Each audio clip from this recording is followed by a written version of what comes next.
کریں. تو میں جو اصل بیان لے کے چلا تھا، ہاں یہ میں بتا رہا تھا کہ آج کل جو موٹیویشنل اسپیکر کچھ صحیح بھی ہوتے ہیں ان میں، لیکن میجورٹی عجیب عجیب باتیں، بعض باتیں ٹھیک ہوتی ہیں لیکن جب آپ وہ کریں گے تو اس کا سوسائٹی پہ اثر بہت غلط پڑے گا، بہت غلط اثر پڑے گا سوسائٹی پہ. اسی وجہ سے ہمیں قیصر احمد راجہ پسند ہے. قیصر احمد راجہ جو ہے نا، وہ آج کل کے نام نہاد لبرلز کے خلاف بہت خاندانی اور بہت مضبوط لب و لہجے میں کام کر رہے ہیں. آپ ان کی ویڈیو کو زیادہ سے زیادہ سوسائٹی میں پھیلائیں. تو اللہ تعالیٰ نے ہمیں جو دین اور مذہب دیا، یا ایھا الذین آمنوا ادخلوا فی السلم کافہ، تو میں حدیث پیش کی تھی آپ کے سامنے. نبی صلی اللہ علیہ وسلم نے ارشاد فرمایا کہ ذاق طعم الایمان من رضی باللہ ربا. پورا جو مسلمان ہوگا نا اپنے آپ کو مکمل اسلام کے حوالے کر دے گا، تو آپ صلی اللہ علیہ وسلم نے فرمایا وہ ایمان کی مٹھاس چکھ لے گا. تو ہم ایمان کی مٹھاس کیوں نہیں چکھ رہے؟ ہم آدھے تیتر آدھے بٹیر والی پالیسی پر عمل کر رہے ہیں. تو اپنے آپ کو مکمل حوالے کیسے کریں گے ہم؟ دیکھو اللہ تعالیٰ نے آدم علیہ السلام اور شیطان کا واقعہ قرآن میں بار بار کیوں بیان کیا؟ جب اللہ تعالیٰ کی طرف سے شیطان کو آرڈر آیا تو شیطان نے ماننے سے انکار کر دیا. اس کی لاجک پوچھی. تو جو اہل ایمان لوگ ہیں ان کو جب اللہ کی طرف سے کوئی حکم دیا جاتا ہے وہ بس اللہ کے آرڈر پہ لبیک کہتے ہیں، اس کی حکمت اور علت جاننے کی کوشش نہیں کرتے. اس کی حکمت اور علت جاننے کی کوشش نہیں کرتے. اس میں اتنا سکون ہے، اس لیے مسلمان کے پاس ایک ٹریک ہے، سیدھا راستہ ہے جس پہ وہ چلتا چلا جائے. غیر مسلم کے پاس سرے سے راستہ ہی نہیں ہے. وہ اس مادی ترقی کو ہی سب کچھ سمجھنے لگا ہے.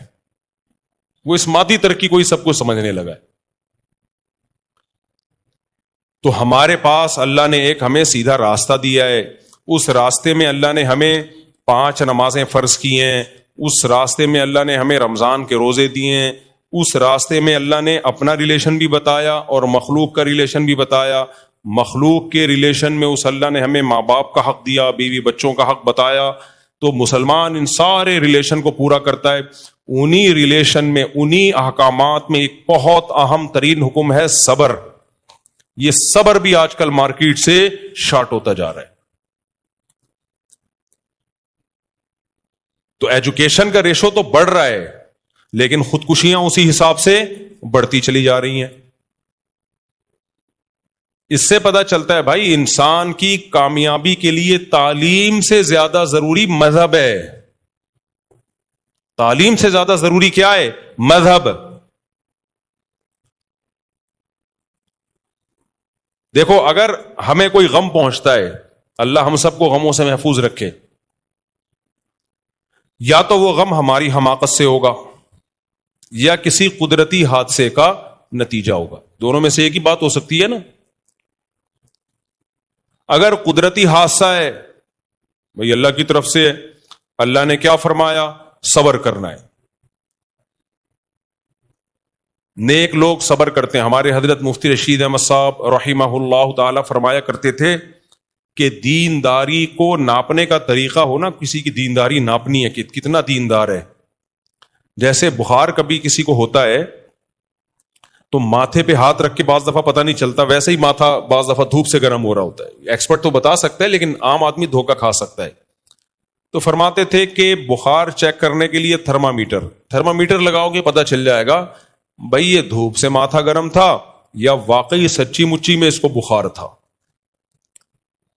تو ہمارے حضرت مفتی رشید احمد صاحب رحمہ اللہ تعالی بڑے اللہ والے بزرگ تھے، اللہ ان کی مغفرت کرے، ان کے درجات کو بلند کرے. وہ فرماتے تھے کسی کو ناپنے کے لیے کہ یہ سچی مچی کا دیندار ہے یا صرف دینداروں والا گیٹ اپ اختیار کیا ہوا اس نے، یہ ناپنے کے لیے کہ غم میں اس کی کیا کنڈیشن ہوتی ہے، پریشانی میں کیا حالت ہوتی ہے اس کی. میں اس میں ایک اور جملہ ایڈ کر لیتا ہوں، خوشی میں کیا کیفیت ہوتی ہے. جو بے دین لوگ ہیں خوشی میں اترانے لگتے ہیں، اپنی اوقات بھول جاتے ہیں. اچھا ایک اور بات یہاں پہ، بعض دفعہ آدمی کو کوئی خوشی ملتی ہے، اپنی اوقات بھولتا نہیں ہے، لیکن دوسرا اس کے بارے میں بدگمان بلا وجہ ہو رہا ہوتا ہے کہ یہ اپنی اوقات بھول گیا. تو یہ جو دوسرا ہے نا، یہ بہت پس ذہنیت کا ہوتا ہے. علماء کے پاس پیسہ آتا ہے نا, ان کی دل کی کیفیت تبدیل نہیں ہوتی. جب پیسہ نہیں تھا تو بھی ٹھیک ہے, آ گیا تو بھی ٹھیک, لیکن بلا وجہ بعض لوگوں کو جیلس ہو رہے ہوتے ہیں. اب ان کے پاس پیسہ آ گیا تو یہ بگڑ گئے ہیں, اب ان کے پاس پیسہ آ گیا تو یہ پاگل ہو گئے ہیں. حالانکہ نہیں ہوئے ہوتے پاگل, وہ ان کو لگ رہا ہوتا ہے, کیونکہ ان کا اپنے بارے میں خیال ہوتا ہے کہ ایسا کیسے ہو سکتا ہے کہ پیسہ آنے سے پہلے بھی دل کی وہی حالت ہو, پیسہ آنے کے بعد بھی. تو ان کی مینٹل لیول سے اوپر کی چیز ہوتی ہے, یہ ان کو سمجھ میں نہیں آ رہا ہوتا. آج اتنے کمنٹس میرے خلاف لکھے ہوئے تھے, اب یہ پہلے بڑے غریب ہوتے تھے, لوگوں سے پیسے مانگ کے تو کھانا آتا تھا ان کے یہاں. کسی نے لکھا, آپ ان کو پرسنلی جانتے ہیں؟ اس نے کہا ہاں جانتا ہوں. میں نے کہا پھینک رہا ہے, لمبی پھینکنے دو. اللہ کا شکر ہے ہم نے زندگی میں کبھی کسی کے سامنے ہاتھ نہیں پھیلائے. اور میں لوگوں سے کہتا ہوں, جب میں مشہور نہیں تھا نا, زیادہ خوش تھا. سمجھ رہے ہو, جن یہ بیٹھے ہوئے نا, 2006 میں مشہور تھا نہیں تھا. یہ پرانے لوگوں سے پوچھو جن کے زمانے کی ٹرینیں بندوق, استغفر اللہ, یعنی جو ماشاءاللہ رفیع بھائی ہمارے جوان ہیں, آپ سے بے تکلف کیا اس لیے. تو 2006 میں جب ہم یہاں آئے, کیا حالت تھی ہماری. اس وقت بھی پھدکتے پھرتے تھے کہ نہیں پھرتے تھے؟ کبھی آپ نے چین سے بیٹھا ہوا دیکھا؟ ہاں, وقتی طور پر کبھی کسی بات پہ غصہ آ جاوا, وہ تو ہر آدمی کو آتا ہے, اس وقت ٹینشن میں ہوتا ہے. نارملی تو ٹھیک خوشی تھے نا الحمدللہ. تو ہر آدمی کو مولویوں سے کچھ ذاتی بغض ہے لوگوں کو. بھائی مولوی کو تمہاری زندگی سے کچھ لینا دینا نہیں ہے, اللہ کا پیغام تم تک پہنچا رہا ہے, کوئی ڈنڈا لے کے مسلط تھوڑی کر رہا ہے. تمہیں سمجھ میں آ جائے مان لو, نہیں سمجھ میں آئے مت مانو. لوگ کہتے ہیں یار یہ حلال یہ حرام, تو یہ پھر یہ لوگ ہماری ذاتی زندگی میں دخل اندازی کرتے ہیں. بھائی ذاتی زندگی میں نہیں کرتے, ہم جنرلی ایک اصول بتاتے ہیں, تو لوگوں کو پھر چڑ ہوتی ہے, پھر مولانا کے خلاف ہوتے ہیں. یہ خوب سمجھ لو, جس طرح سے میں نے فیملی پلاننگ والوں کی دھجیاں اڑائی ہیں نا, اور خاندانی نظام کو پروموٹ کرنے کی کوشش کی ہے, اللہ سے پناہ مانگتا ہوں میں, لیکن یہ این جی اوز میرے پیچھے ضرور پڑی ہوئی ہوں گی. ان کا بس چلے کوئی نہ کوئی اسکینڈل بنا کے, اللہ بچائے, یہ لوگ ڈالنے کی کوشش کریں گے, کیونکہ یہ نیچ حرکتوں پہ اترتے ہیں. ان کے پاس جب نظریاتی طور پہ جواب نہیں ہوتا نا, تو شخصیات پہ کیچڑ اچھالتے ہیں یہ. تو میں تو اس کے لیے ذہنی طور پہ تیار رہتا ہوں کہ کچھ بھی کر سکتے ہیں, اللہ بچا, اللہ سے پس پناہ مانگتا ہوں میں. امریکہ میں ایک مولانا صاحب تھے, 15 سال پہلے بیوی کو ڈیورس دی تھی انہوں نے, میاں بیوی میں علیحدگی ہو گئی. 15 سال کے بعد ان کی بیگم نے کہیں کیس کیا, 15 سال پرانا. اب جو این جی اوز تھی نا, جو مولویوں سے چڑتی ہیں, انہوں نے 15 سال پرانے کیس کو اٹھا کے ایسا چلایا ہے کہ یہ آدمی بیوی پہ ظلم کرتا تھا, یہ کرتا تھا, وہ کرتا تھا. اتنا ذلیل کیا بیچارے کو, اور یہ نہیں بتا رہی کہ بیوی کے ساتھ جس سے ڈیورس ہو گئی. تو یہ پروپیگنڈے کے ماسٹر ہوتے ہیں یہ لوگ, کچھ بھی کر سکتے ہیں. اور ان کا تیروں کا رخ سب سے زیادہ مولویوں کی طرف ہے, اور عام مولویوں کی طرف نہیں. جو نماز کی ترغیب دے گا اس کی طرف نہیں, زکوٰۃ کی ترغیب دینے والے کی سے ان کی کوئی دشمنی نہیں ہے, حج کی ترغیب دینے والے سے ان کی کوئی دشمنی نہیں ہے. ان کی دشمنی بندے سے ہے, اور میرے جیسے مولویوں سے ہے, جو عورت کو کہہ رہے ہیں کہ شوہر کی سربراہی مانو, جو عورت کو کہہ رہے ہیں نسل بڑھانا تمہاری فطری اور مذہبی ذمہ داری ہے, گھر سنبھالنا تمہاری ذمہ داری ہے, عورت کے پاس ڈیورس کا حق نہیں ہے. یہ جو مولوی اس قسم کی باتیں کر رہے ہیں نا, ان کی کیونکہ کروڑوں اربوں روپے خرچ کر رہے ہیں خاندانی نظام کو توڑنے پر, تو جو مولوی خاندانی نظام کو جوڑنے کی بات کرے گا, آپ کیا سمجھتے ہو اس کو یہ چھوڑ دیں گے ایسے ہی؟ یہ تو اب تک اللہ نے بچایا ہوا ہے مجھے. کوئی ویک پوائنٹ ان کے ہاتھ میں آیا, انہوں نے رائی کا پہاڑ بنا کے پیش کرنا ہے, رائی کا پہاڑ بنا کے. سمجھ رہے ہو کہ نہیں سمجھ رہے؟ آپ نماز روزے کی ترغیب دیتے رہو, دینی چاہیے, علماء دیتے ہیں الحمدللہ, لیکن این جی اوز کو اس سے کوئی دشمنی بولو نہیں ہوگی, کوئی دشمنی نہیں ہے. کیونکہ ان کی توپوں کا جو رخ ہے نا, وہ سارا رخ ہے ہمارے فیملی سسٹم کو ڈسٹرائے کر دو, تباہ کر دو. اور وہ کیسے ہوگا؟ عورت کو مرد کے مقابلے میں لا کے کھڑا کر دو بس. آزادی کی بات کرو, وہ بھی آزاد, فلاں بھی آزاد, بہو ساس سسر کی خدمت سے آزاد. اب دیکھو آج ایک اسکینڈل آیا ہے کہ ایک سسرال نے بہو پہ ظلم کیا, اب اس کو مار دیا, پتہ نہیں کیا کیا. تو اس پہ خاتون نے ری ایکشن ریکارڈ کروایا ہے, برقعے میں نقاب میں آ کے کہہ رہی ہیں جب ہماری سوسائٹی میں یہ سکھایا جائے گا کہ بہویں ساس سسر کی خدمت کریں اور ان پر لازم ہے تو یہی حشر ہوگا. او بھائی ہماری سوسائٹی میں صدیوں سے بہویں ساس سسر کی خدمت کرتی ہیں, ایسے واقعات کروڑوں میں ایک ہوتے ہیں. اس ایک واقعے کی بیس پہ آپ نے کہہ دیا کہ بہو ساس سسر کی خدمت ہی نہ کرے. جب گھروں میں رہتے ہیں تو چھوٹوں پر بڑوں کی خدمت لازم ہے یا نہیں ہے؟ یہی تو ہماری سوسائٹی کی خوبصورتی ہے. آپ کی ماں کہہ رہی ہے بہو کو پانی لے کر آؤ, وہ نہیں لے کر آئے پانی, کیسے برداشت کر لو گے آپ؟ ہاں جہاں ظلم ہو رہا ہے, حد سے زیادہ کام لیا جا رہا ہے, وہ غلط ہے, اس کو تو سب 100 دفعہ غلط کہا جاتا ہے. ایک واقعہ ہوگا اس کو رائی کا پہاڑ بنا کے, بھائی ایسے واقعات بھی تو ہوتے ہیں نا کہ شوہر نے بیوی کے چہرے پہ تیزاب ڈال دیا, ہوتے ہیں کہ نہیں ہوتے؟ یہ ظلم ہوتا ہے. اب آپ کو اس سے پتا چلتا ہے کہ شوہر ہونا ہی نہیں چاہیے. بھائی صحیح نہیں پتا چلتا. آپ کا شوہر نہیں ہوگا تو آپ یہ نہیں سب کو شوہر لیس بنانے کی کوشش مت کرو. مرد عورتوں پہ ظلم کرتے ہیں نہیں کرتے بھائی, 99% محبت کرتے ہیں, اور 99% عورتیں بھی اپنے ہسبینڈ سے محبت کرتی ہیں. 1% کی وجہ سے سب کو برباد مت کرو. تو ہر آدمی منجن بیچ رہا ہے جس کا جو تو میں آپ سے کہہ رہا تھا کہ این جی اوز یہ جو یا فیمنسٹ عورتیں ہیں, ان کو میرے بھائی آپ کے نماز روزے والے بیانات سے کوئی ایشو بولو نہیں. کروڑوں اربوں روپے خرچ ہو رہے ہیں میرے بھائی, کروڑوں اربوں روپے خرچ ہو رہے ہیں نسل روکنے پر, اور ان زیادہ تر یہ کے پی کے میں خرچ ہو رہے ہیں. تبھی کے پی کے میں تو میرا بیان ہی یہی ہوتا ہے, بیان ہی یہی ہوتا ہے. تو یہ میرے بہت بڑے دشمن ہیں, یہ کچھ بھی نکالیں گے, کچھ بھی نکالیں گے, یہ لطیفے بھی بنائیں گے, یہ ان کو کچھ مل نہیں رہا ابھی. اللہ نہ کرے میرا ذرا سا گھر میں اختلاف ہو جائے اور میڈیا پہ آ گیا تو پھر دیکھو یہ کیسے اچھالتے ہیں. ہر آدمی کا ہوتا ہے, ابھی تک ہے نہیں لیکن ہو سکتا ہے, اللہ بچائے, علیحدگی بھی ہو سکتی ہے, کوئی چانس نہیں ہے انشاءاللہ علیحدگی کا. ایک مثال دے رہا ہوں, فوراً انہوں نے میڈیا کی زینت بنانا ہے, فوراً میڈیا کی زینت بنانا ہے. تو یہ توپیں لے کے کھڑے ہوئے میرے خلاف, کچھ ملے تو ہم تو ایک بات کے قائل ہیں, ذاق طعم الایمان, ایمان کا ذائقہ وہ چکھے گا جو اللہ کو اللہ اور رسول کو رسول مان. ہم عورت سے کہتے ہیں پردہ کرو, کیوں؟ کس کا حکم ہے؟ اللہ کا. بس اللہ کے حکم کے آگے ختم. اب کوئی کتنی مرضی دلیلیں دے ایکچولی کر کے ہٹا بے, اللہ نے عورت کو حکم دیا گھر سے باہر نکلے حجاب لے, ختم. دیا کہ نہیں دیا حکم؟ اللہ نے عورت کو حکم دیا دیور سے بھی, اب آپ لوگ کو تکلیف شروع, دیور سے کیا کرے؟ پردہ کرے, ختم. اب ساس کہہ رہی ہے کہ نہیں ایکچولی ہمارے گھر کا ماحول خراب ہو رہا ہے, وہ منہ ادھر کر کے بیٹھی ہوئی ہے. بھائی جو بھی ہو رہا ہے آپ کے گھر کا ماحول, اللہ کا حکم ہے. بھابھی دیور سے منہ سے یعنی بول کیوں نہیں رہے, کیا کرے گی؟ پردہ کرے گی.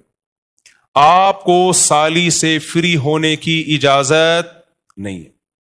میں پنجاب میں تھا تو ایک صاحب نے کہا کہ وہ مولوی صاحب جو ہے وہ ایک صاحب ہیں اپنی سالی کو لے کے آ رہے ہیں سفر میں. سالی, میں نے کہا سوالی وہ مولوی صاحب ہو کے سالی کو لے کے آ رہے ہیں تو جائز نہیں ہے. کہہ رہے ہیں نہیں ایکچولی کو مولوی صاحب بھی شریف آدمی, ان کی سالی بھی. میں نے کہا بھائی شریف کی کیا بات ہے, آپ غیر محرم کے ساتھ سفر کر ہی نہیں سکتے, ختم. تو یہ تو لبرل لوگوں کی باتیں, آنکھیں صاف ستھری ہیں اور ہمارے دل صاف ہیں اور ہم گندی سوچ کے, تمہاری باتیں. ہمیں جب اللہ رسول نے کہہ دیا یہ محرم یہ نامحرم, ہمارے لیے سوچنے کا آپشن بولو. انگریزوں نے نا یہ لبرل ہوتے ہوتے پتہ کہاں چلے گئے, اتنا آگے چلے گئے ہیں کہ بیگم صاحبہ جمشید سے سلام دعا ہے, اچھی ٹائٹ قسم کی سلام دعا ہے, وہ اس کو بھی کچھ نہیں کہہ سکتا. انگریزوں کا جمشید کی بات کر رہا ہوں بھائی, یہاں والے جمشید کی نہیں. جمشید ایک کیریکٹر ہے. تو ان کے ہاں یہ کہ میری سوچ ٹھیک نہیں ہے, میری سوچ اچھی ہے. بھائی سوچ ووچ کی ایسی کی تیسی. محرم نامحرم کی تقسیم کس نے کی ہے بولو؟ اللہ نے.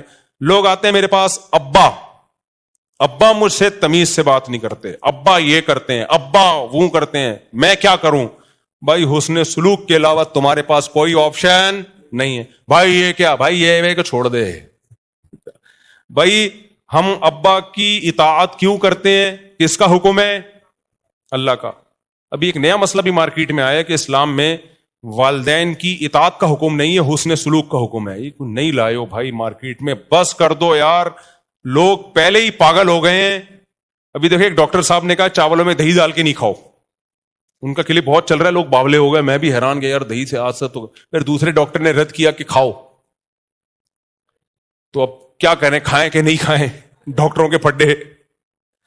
تو کسی نے بتایا وہ جنہوں نے کہا دہی ڈال کے نہیں کھاؤ وہ ڈاکٹر نہیں ہے, واللہ عالم, یا ان کا ٹاپک ہے. میں تو کھا رہا ہوں بھائی, ہم تو دہی ڈال کے, ہو سکتا ہے کچھ لوگوں کو نقصان ہوتا ہو, واللہ عالم.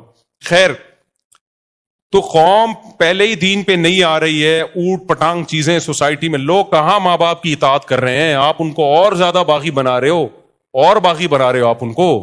لوگ تو چھوڑ رہے ہیں اس زمانے میں والدین کی اطاعت. تو میرے بھائی, میرے اور آپ کے پاس اللہ نے آپشن ختم کر دیا. جب اللہ نے کہہ دیا یہ کرو, تو اب ہمارے پاس کیوں کا آپشن بولو ہے ہی نہیں. ختم. سکون کی زندگی ہے یا نہیں ہے؟ دیکھو میں ایک مثال دے کے بس بیان ختم کرتا ہوں. ہمارے بڑے استاذ تھے, ان کو وہ کسی بات کا آرڈر کرتے تھے تو چھوٹے استاذ فوراً پورا کر لیتے تھے. ہم نے کہا آپ یہ کیوں کر رہے ہیں؟ انہوں نے کہا میں یہ دیکھتا ہی نہیں آرڈر صحیح ہے غلط ہے, بس ناجائز نہ ہو, بڑے کا ہے کر لو. تو ہمیں شریعت نے حکم کیا دے دیا؟ ماں باپ کی اطاعت جائز چیزوں میں لازم ہو گئی ہمارے اوپر. اور اللہ نے حکم دے دیا نماز پڑھو.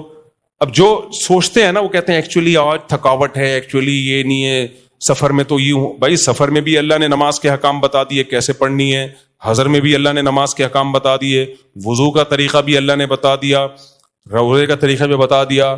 اب اس میں آپ کے پاس نو کا آپشن نہیں. اسی طرح آخری بات, سچی مچی کی آخری بات, دیکھو کچھ لوگ کہتے ہیں داڑھی کہاں ہونی چاہیے؟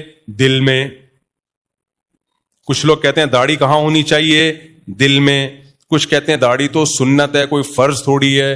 کچھ کہتے ہیں اس زمانے کا کلچر تھی داڑھی, اس لیے رکھنے کا حکم تھا. جب ہم اسلام کو مانتے ہیں تو بھائی ہمارے پاس بخاری مسلم کی حدیث ہے, اعف اللحى وقص الشوارب خالف اليهود والنصارى. آپ صلی اللہ علیہ وسلم نے آرڈر دیا ہے داڑھی بڑھاؤ, مونچھیں گھٹاؤ, ختم. اب سوچنے کا آپشن ہے؟ بولتے کیوں نہیں, چپ بیٹھے ہو. بھائی رکھنی پڑے, آپشنل ہے ہی نہیں. یار سکھوں سے عبرت حاصل کرو. اتنی شدید گرمی میں 12-13 گھنٹے اتنی موٹی موٹی پگڑیاں پہنتے ہیں, اتنے پورے بالوں کا گچھا بنا کے سر کے اندر رکھتے ہیں. بچوں کو بھی میں نے دیکھا, بغلوں کے بال بھی کہتے ہیں بڑے ہوتے ہیں, ان کے مذہب کا حصہ ہے, پوری زندگی نہیں کاٹتے. ہمارے مذہب نے کتنی آسانی دے دی, صرف داڑھی بڑھاؤ باقی سارے بال کاٹو. سر کے بال آپشن ہے, رکھنا ہے رکھو, نہیں رکھنا نہیں رکھو. گرمی لگ رہی ہے, اب دیکھو ہمارے یہاں جون جولائی کا الگ سیزن چل رہا ہوتا ہے مردوں کا. جون جولائی میں ریفلیکٹ ہو کے روشنی آ رہی ہوتی ہے, مردوں کی کھوپڑی سے ٹکراتی ہے اور واپس ایک الگ لک آتا ہے. دسمبر میں افریقہ کے گھلے جنگلات, مذہب نے ہمیں اجازت دے دی کہ عورت کو بولا سر کے بال رکھنے پڑیں گے, وہ نہیں کٹا سکتی کیونکہ اس کی زینت ہے. زمانہ جاہلیت میں 2 سال عدت تھی عورت کی, 2 سال, اور اس میں وہ گندگی میں رہتی تھی. شوہر مر جائے نا, مینگنیاں لا کے ڈالتے تھے لوگ, گند میں رہے گی. اسلام نے 2 سال کی عدت کو ختم کر کے 4 مہینے لے کر آیا اسلام. نمبر 2, اس میں گندگی میں رہنے کی اجازت نہیں ہے, صاف ستھری رہے, ہاں زینت اختیار نہ کرے.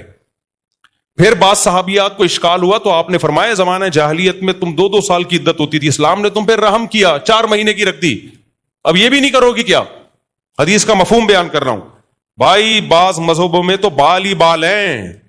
میں کسی مذہب کا مذاق نہیں اڑا رہا, ان کا کلچر ہوگا, وہ اس کو فالو کر رہے ہیں, ان کو اس پہ فخر ہے, وہ ہمارا کوئی لینا دینا نہیں.